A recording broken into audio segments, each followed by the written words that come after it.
Mitt Romney's decisive win in Illinois means that he has nearly half the delegates needed to win the Republican nomination. But the other candidates, they don't appear to be backing down.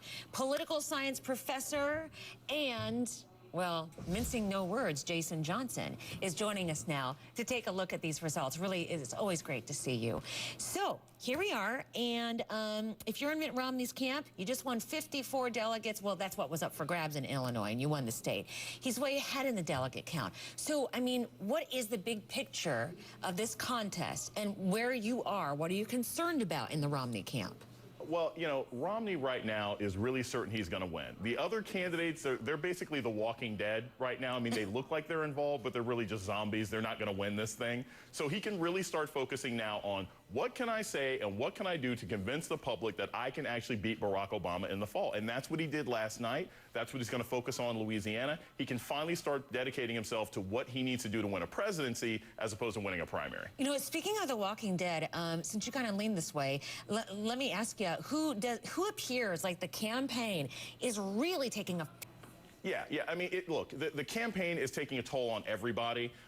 Most of these candidates, they look exhausted. I mean, you know, even Mitt Romney in his speech last night, he did not look vibrant. He sounded, yeah, his voice was a little cracky. Yeah, you know, his voice is cracked.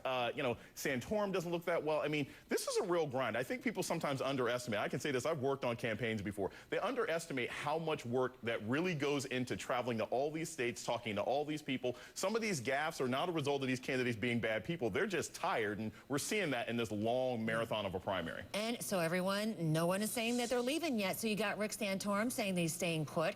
So how much of a dent does he stand to pose with the race coming up in Louisiana, with the southern states?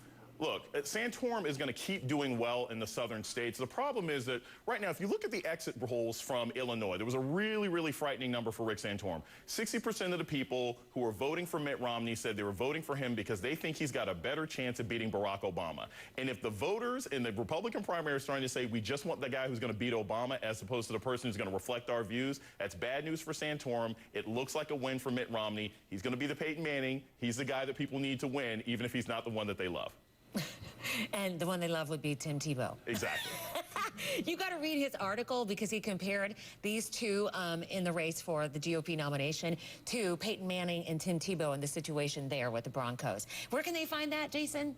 Politic 365. POL, Politic 365. Yeah, really good stuff. Thank you. Appreciate you. Thank you. So you're on a job interview, and the boss says, you know, could you please